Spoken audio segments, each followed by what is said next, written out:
আসসালামু আলাইকুম।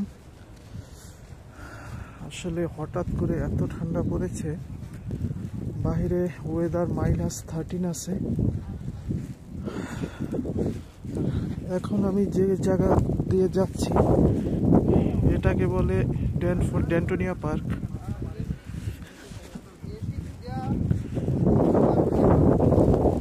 আসলে সামারের সময় এই মাঠটা অনেক সুন্দর থাকে।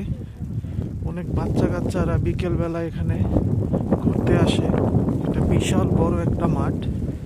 এখানে একটা শহীদ মিনারও আছে। বিশাল এরিয়া, ভালোভাবে দেখানো যাচ্ছে না কারণ তুষারপাত হচ্ছে। ঠান্ডায় বাহিরে হাত রাখা যাচ্ছে না।